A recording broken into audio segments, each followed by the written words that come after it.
In 1066, Canterbury was not yet the city the Normans would reshape. It was an Anglo-Saxon city of timber houses, narrow streets, workshops, bells, prayer, trade, and quiet routines.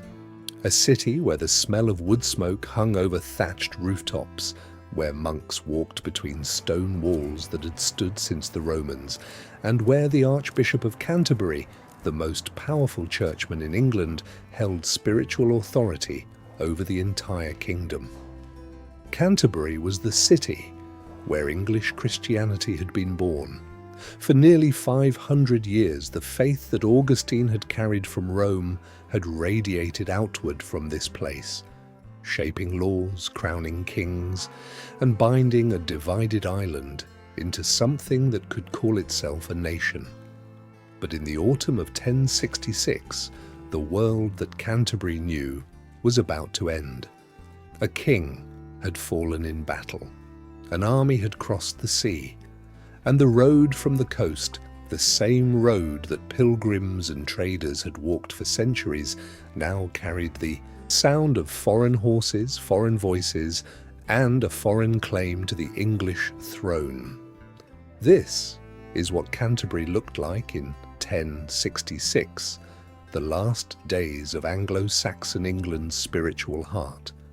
We are going to walk through Canterbury as it stood on the edge of the greatest transformation in English history. First, we will see the city itself, its walls, its streets, its timber buildings, and the landscape that surrounded it. Then, we will step into the daily lives of its people, the bread they baked, the goods they traded, the work they did with their hands. Then we will enter the churches and monasteries that made Canterbury unlike any other city in England, the spiritual centre of a kingdom.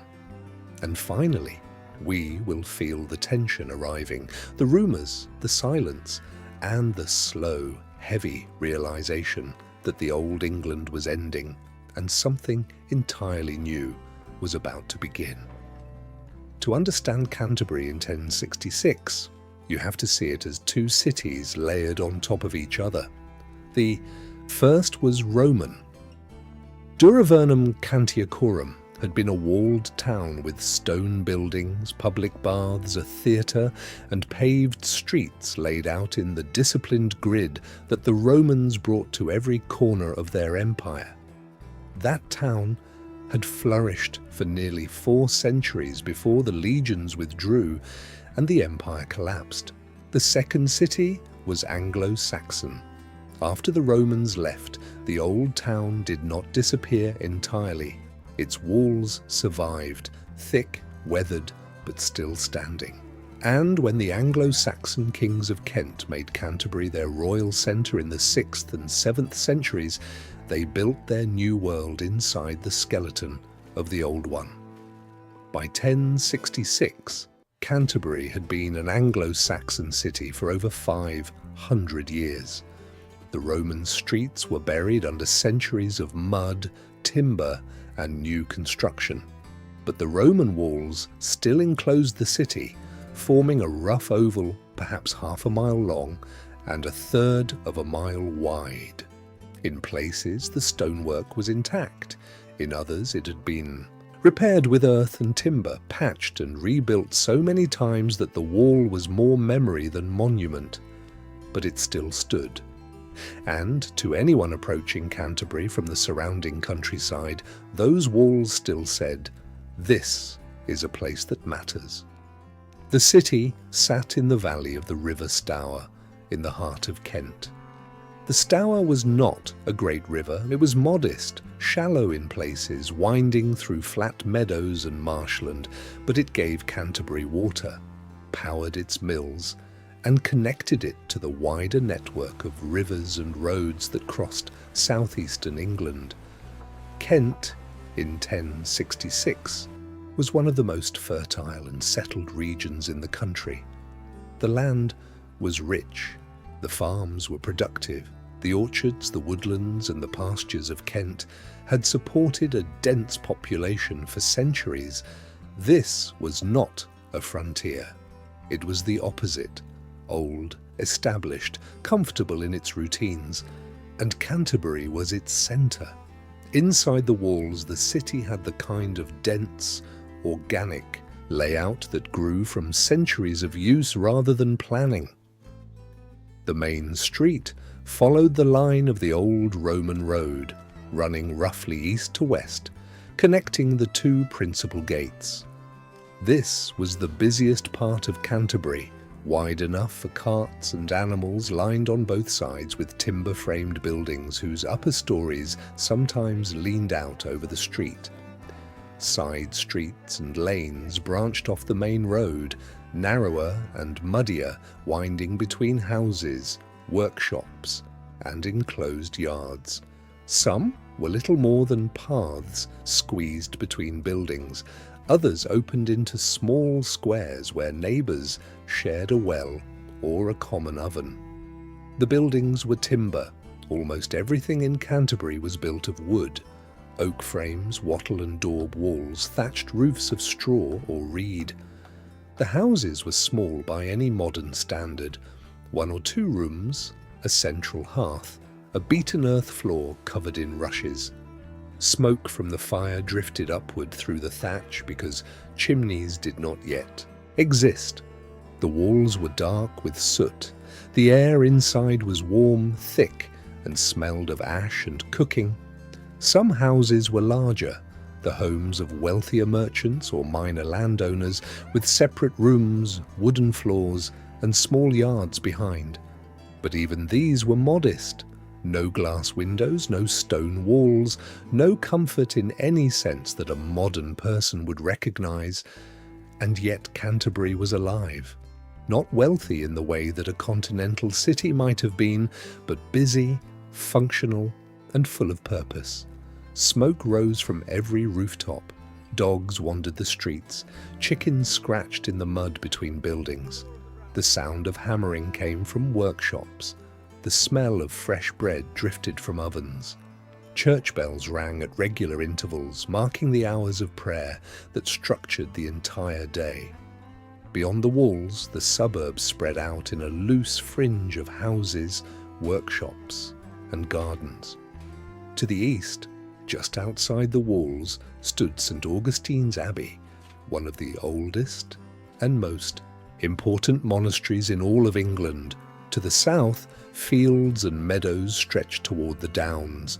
To the north and west, the roads led to London and to the heart of Kent.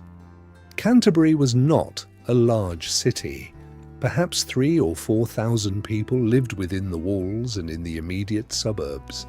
But its importance was far greater than its size, because Canterbury was not just a town in Kent, it was the place where England had become Christian. Before the Conquest reshaped England, Canterbury was a city of ordinary people living ordinary lives, and it is those lives, not the battles, not the treaties, not the great events recorded in the chronicles, that tell you what the city truly was. The day began before dawn. In every house, in every workshop, in every corner of the city, the first task was the same: rekindle the fire. The hearth was the centre of everything. It gave warmth in the cold months, light in the dark hours, and heat for cooking, letting a fire die. Overnight was more than careless. It was dangerous. Starting a new fire from scratch with flint and steel and dried tinder took time and effort, so the embers were banked carefully each night and coaxed back to life each morning. Once the fire was burning, the work began. Women were the first to move. They drew water from the wells or from the Stour, hauled it back in wooden buckets and set it to heat over the fire. Breakfast was simple: porridge made from oats or barley, sometimes with a piece of hard cheese or bread left from the day before. The bread itself was a daily labour. In Canterbury, as in every Anglo-Saxon town, bread was the foundation of every meal. Heavy, dark loaves made from rye or barley flour, mixed with water, shaped by hand, and baked in clay ovens that stood in yards behind the houses.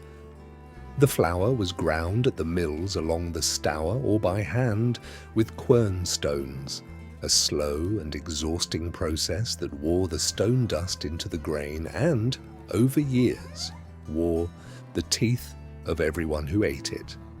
In the market, the day's trade began as soon as there was light to see by. Canterbury's market was not a grand affair. It was a gathering of stalls and open spaces near the centre of the city, where merchants and farmers laid out their goods on rough wooden tables or on cloths spread over the ground. The range was practical: bread, cheese, eggs, salted fish, fresh meat when available, root vegetables, turnips, parsnips, onions, leeks, wool, both raw and spun, leather already tanned and ready for cutting, pottery, bowls, jugs, cooking pots, simple metalwork, knives, buckles, pins, needles. The people who bought and sold here were not wealthy. They were townspeople, farmers, craftsmen, and their families. A woman examining a piece of cloth, a man haggling over the price of a knife, a child watching a butcher work, an old farmer leading a reluctant cow through the mud. The currency was silver pennies, small, thin coins stamped with the king's name and minted at Canterbury itself, which had been one of England's most important minting towns for generations. But much trade was done by barter, goods exchanged for goods, labour for food, favours for favours. Around the market, the craftsmen of Canterbury worked in their open-fronted workshops. A blacksmith stood at his forge, pumping the bellows, heating iron in the coals until it glowed orange, then hammering it on the anvil into the shapes that daily life demanded: hinges, nails, knives, tools, horseshoes. Sparks flew into the street. The ringing of metal on metal was one of the constant sounds of the city. A carpenter worked with adze and saw, shaping oak into beams, planks, and the frames of buildings. Wood shavings curled on the ground around his bench, the smell of fresh-cut timber mixed with the smoke. A leather worker cut and stitched hides into shoes, belts, bags, and harnesses. The tools were simple: a sharp knife, an awl, and waxed thread. Leather was stiff and strong, tanned with oak bark, and it smelled of the process for weeks after it was finished. Weavers worked at upright looms inside their houses, the rhythmic clack of the loom weights a sound that carried through thin walls into the street. Women spun wool with drop spindles, twisting the raw fibre into thread with a practiced motion that could continue for hours while they talked, minded children, or watched the street. These were the sounds of Canterbury, not grand, not dramatic, just the steady, relentless hum of people making things, fixing things, feeding themselves and keeping the machinery of daily life turning. In the afternoons, when the light began to fade, the main meal was served. This was the largest meal of the day, and it centered on the hearth. A stew of root vegetables and salted meat, thickened with barley, was the staple. Bread was torn and dipped into the broth. Cheese was sliced with a knife and eaten with onions. Islay, brewed locally, cloudy, slightly sour, but safer than the water, was the universal drink.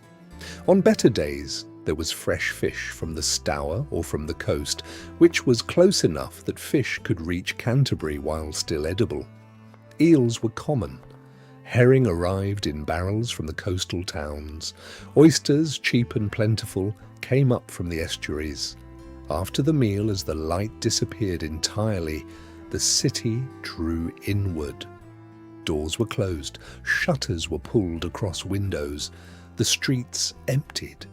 The only light came from the fires inside the houses and the occasional rushlight or tallow candle, burning with a smoky, unsteady flame that barely pushed back the darkness. There was no entertainment in any modern sense.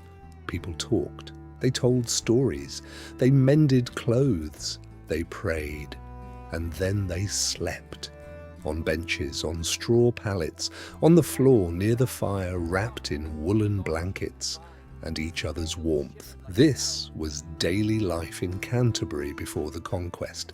Not beautiful, not comfortable, but real, and shaped by the same rhythms that had governed English towns for generations. The people who lived this life had no way of knowing that it was about to end. Canterbury was more than a town. It was the spiritual capital of England. To understand what that meant, you have to go back nearly 500 years, to the summer of 597, when a monk named Augustine landed on the coast of Kent with a small group of companions sent by Pope Gregory the Great to convert the Anglo-Saxons to Christianity. Augustine came to Canterbury because the King of Kent, Ethelbert, was already married to a Christian Frankish princess, and the Pope judged, correctly, that this made Kent the most promising place to begin. Ethelbert received Augustine cautiously, but allowed him to preach. Within months, the king himself was baptized, and Augustine established his church in Canterbury. That was the founding moment. Everything that Canterbury became, its cathedrals, its monasteries, its libraries, its authority over the English church, flowed from that arrival. By 1066, Canterbury had been the seat of the Archbishop for 469 years. No other English city could claim a spiritual legacy of that depth. York had its own archbishop, and the rivalry between the two sees was real and sometimes bitter. But Canterbury held the primacy. The Archbishop of Canterbury crowned kings. He presided over church councils. He was the highest-ranking churchman in the kingdom, answerable only to Rome. The physical presence of the church dominated the city. Christ Church stood at the heart of Canterbury, within the walls. This was the cathedral, the seat of the Archbishop, the mother church of the English nation. It was not the enormous Norman cathedral that would later replace it. In 1066, the cathedral was an Anglo-Saxon building, rebuilt and expanded over the centuries with a stone nave, a tower, and a series of chapels, and annexes added by successive archbishops. It was large by Anglo-Saxon standards, but modest compared to what the Normans would build. Inside, the space was dim. The windows were small, some glazed with coloured glass, most covered with oiled linen or wooden shutters. The walls were thick stone, cold to the touch even in summer. The floor was stone or packed earth. The smell of candle wax, incense and damp stone filled the air. Candles burned on the altar and in iron holders along the walls, beeswax candles for the most sacred spaces, tallow for the rest. The light they gave was soft, golden and unsteady, flickering with every draught. The cathedral was served by a community of monks, the Christ Church Priory. These were Benedictine monks who lived according to the rule of Saint Benedict, a life structured around 8 daily services of prayer, known as the canonical hours, that began before dawn and continued until after dark. At matins, in the deep darkness of the early morning, the monks rose from their dormitory and filed into the cold church to pray. At lauds, they sang the psalms of daybreak. At prime, terce, sext, and none, they marked the hours of the working day. At vespers, they prayed as the light faded. At compline, they gave the last prayers of the day and returned to silence. This cycle was Canterbury's heartbeat. The bells that rang for each service were heard across the city. Everyone in Canterbury lived within the sound of those bells. Time itself was measured not by clocks, which did not exist, but by the rhythm of monastic prayer. In the monastery buildings attached to the cathedral, monks did the quiet work that preserved civilization. In the scriptorium, they copied manuscripts, the Bible, the writings of the Church Fathers, histories, charters, and letters. They worked with quill pens and ink made from oak galls, writing on parchment made from animal skin, in a careful, practiced hand. A single book might take months to complete. Errors were scraped away with a knife and rewritten. These manuscripts were Canterbury's intellectual treasure. The library held works that existed nowhere else in England. Some had been brought from Rome centuries earlier, others had been copied, generation after generation, in this very room. The monks of Canterbury were not simply praying men. They were the custodians of knowledge at a time when knowledge was fragile and easily lost. Outside the city walls to the east stood St. Augustine's Abbey. This was the monastery that Augustine himself had founded, the burial place of the earliest archbishops and the kings of Kent. It was a separate community from Christ Church, with its own abbot, its own monks, and its own traditions. The two houses, Christ Church within the walls and St. Augustine's without, existed side by side in a relationship that was sometimes cooperative, sometimes competitive, but always defined by the shared conviction that Canterbury was the holiest ground in England. Pilgrims came, not in the vast numbers that the later cult of Thomas Becket would attract, but steadily from across England and sometimes from the continent. They came to pray at the shrines, to touch the relics, to seek healing or forgiveness, and to be close to the place where their ancestors had first received the faith. For ordinary people in Canterbury, the church was not something separate from daily life. It was daily life.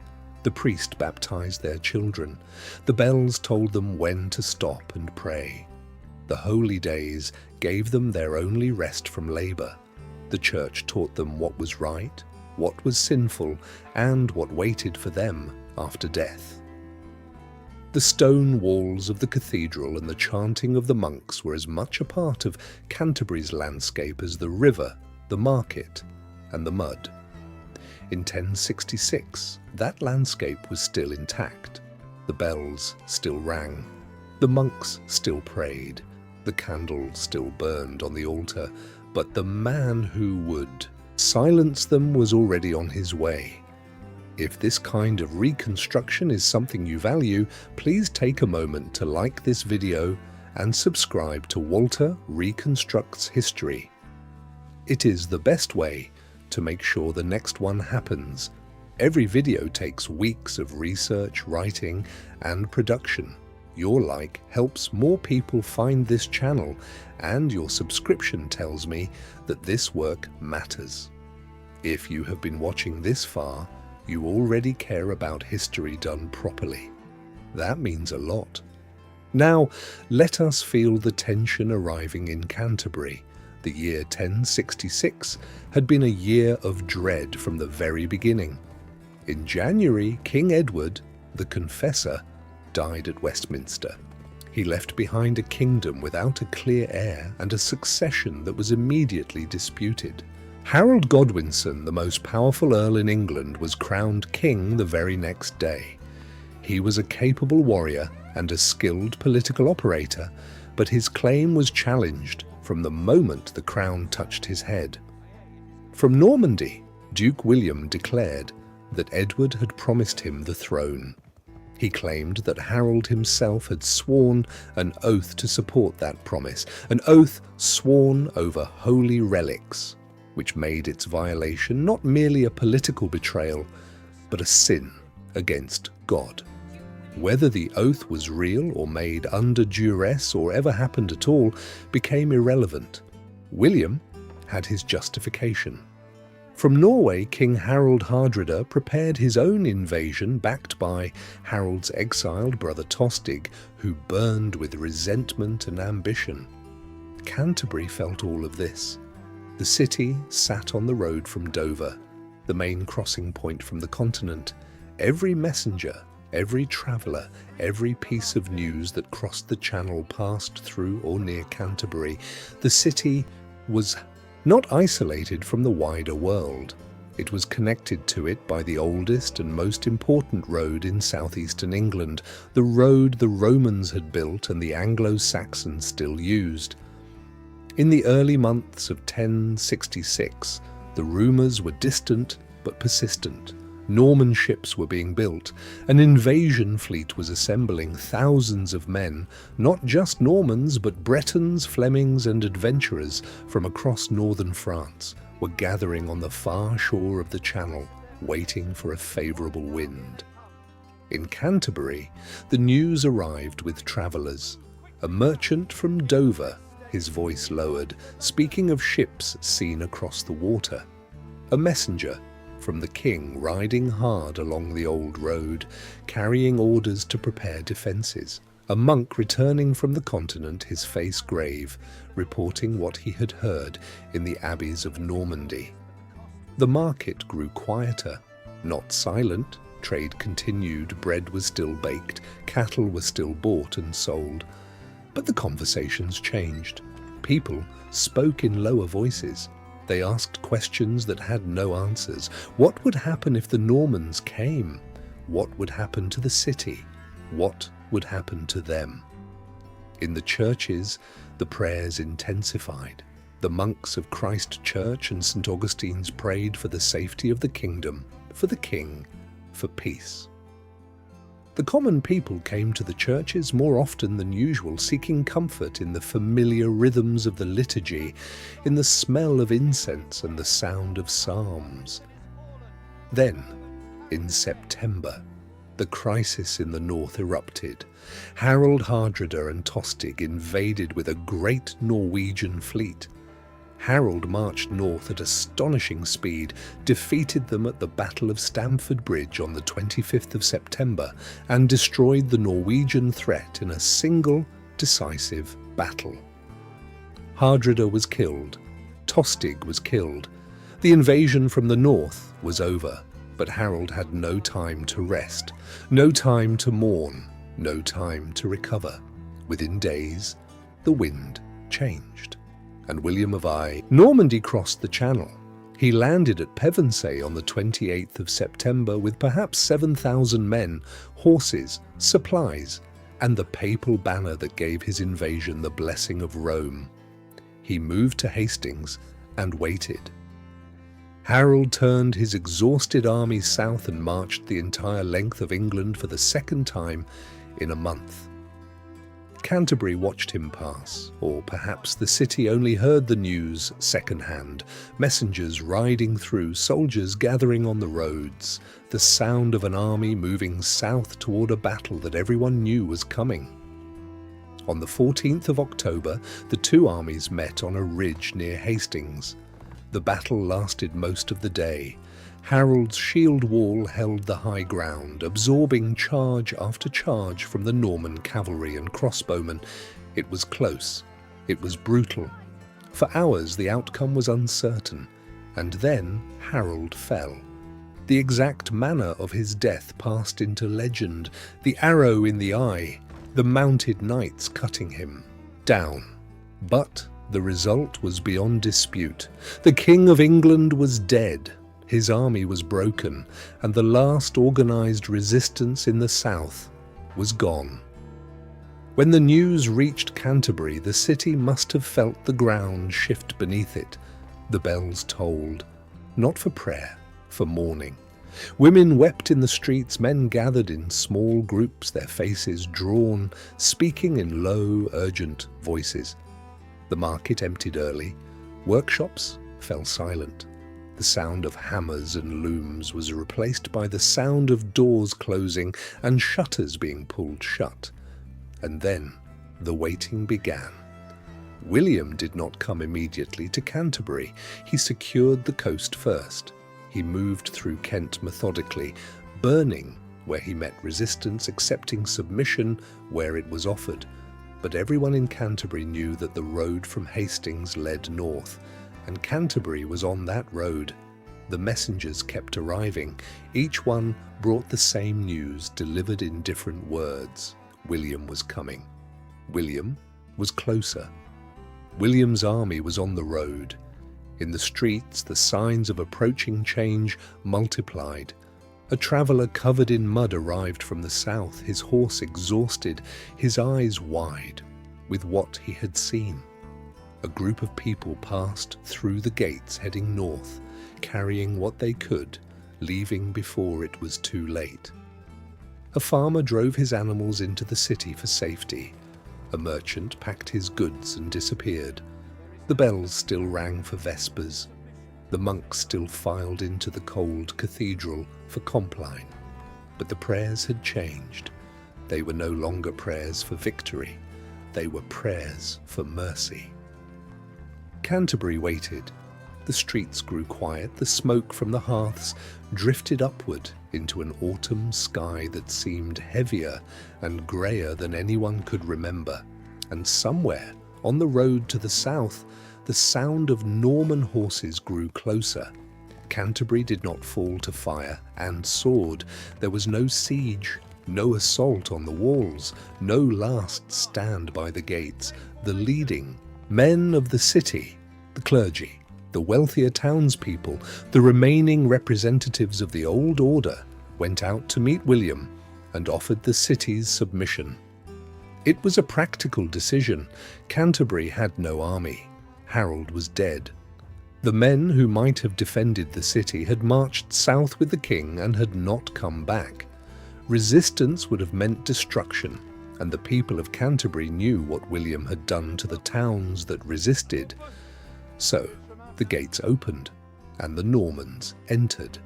For the people watching from their doorways, from behind shuttered windows, from the edges of the market square, the arrival of the Norman soldiers must have been a scene of quiet devastation.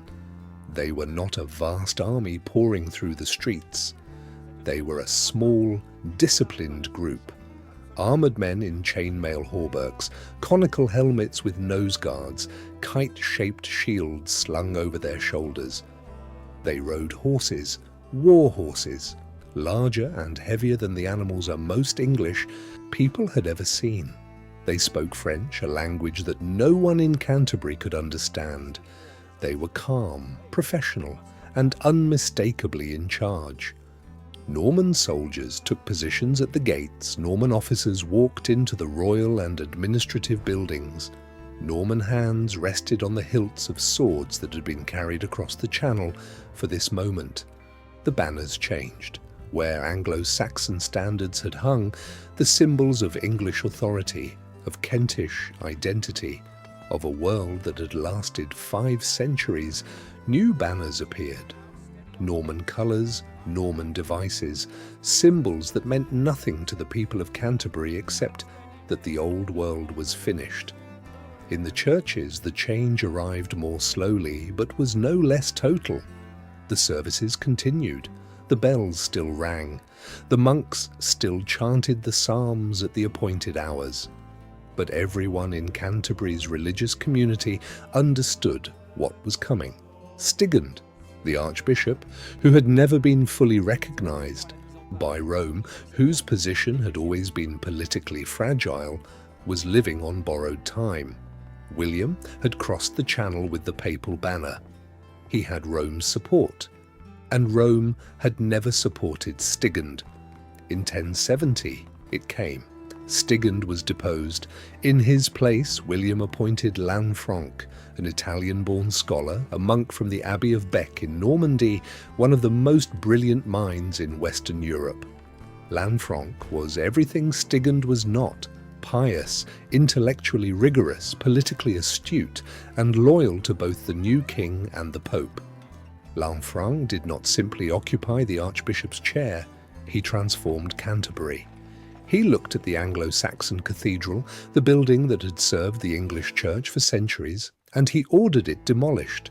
In its place, he built a new cathedral, massive, heavy, austere, in the Norman Romanesque style.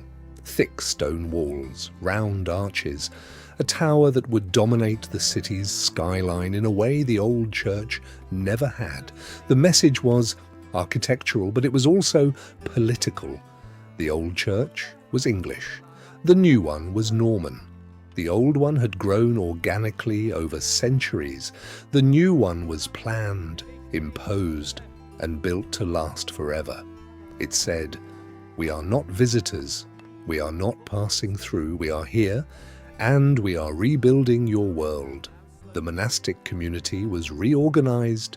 Norman customs replaced English ones. Norman monks and clerks were brought in to fill positions of authority. The scriptorium continued to produce manuscripts, but under new leadership, with new priorities, in a new institutional culture. The library survived. Canterbury's intellectual treasure was too valuable to destroy, but it now served a different hierarchy. In the streets, the changes accumulated like snowfall, quiet, steady, impossible to reverse. Norman lords took possession of the best houses. English landowners found their properties confiscated.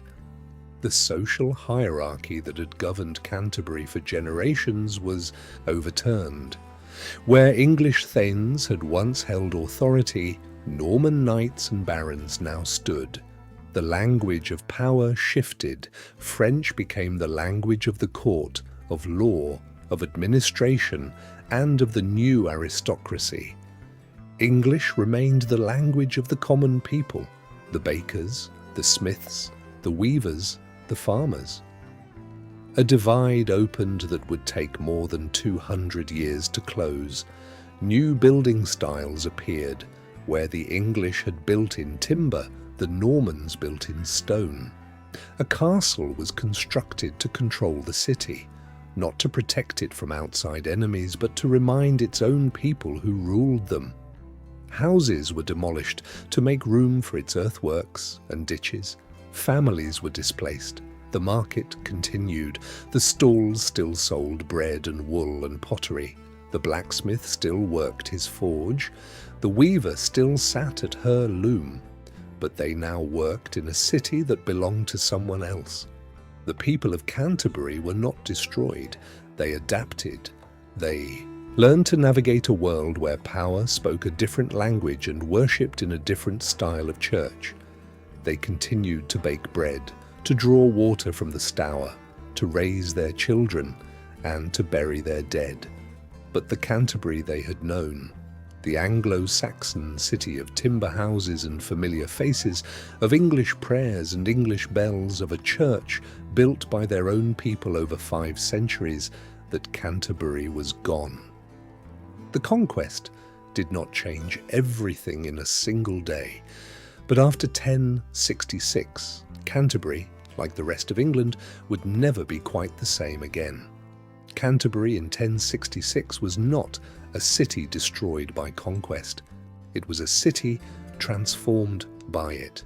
The walls still stood, the river still flowed, the bells still rang, but the hands that rang them, the voices that prayed beneath them, and the power that decided what those prayers would mean, all of it had changed.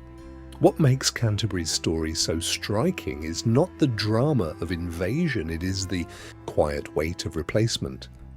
The Anglo-Saxon world was not burned away in a single night. It was dismantled piece by piece, over months and years, by men who understood that the deepest conquest is not the one won on the battlefield. It is the one built in stone, written in new laws, and spoken in a new language. The people of Canterbury lived through that transformation. They watched their cathedral demolished and a new one rise in its place. They heard French where they had always heard English. They saw Norman faces in positions of authority that had belonged to their own people for centuries. And yet they carried on. They baked bread. They went to market. They prayed. They adapted. They survived. This is not just Canterbury in 1066. This is Canterbury on the edge of a new England, a last look at the Anglo-Saxon city before the Norman world began. Thank you so much for watching. If you enjoyed this reconstruction, please hit the like button and subscribe to Walter. Reconstructs history. Every like and every subscription helps this channel grow and makes the next video possible. I make videos that bring lost cities, decisive moments and great turning points back to life in a way that is simple, visual and grounded in real history. And I would love to hear from you. Leave a comment and tell me, what city, what battle, what vanished world should I reconstruct next? Your suggestions shape this channel. What should I reconstruct next on Walter Reconstructs History?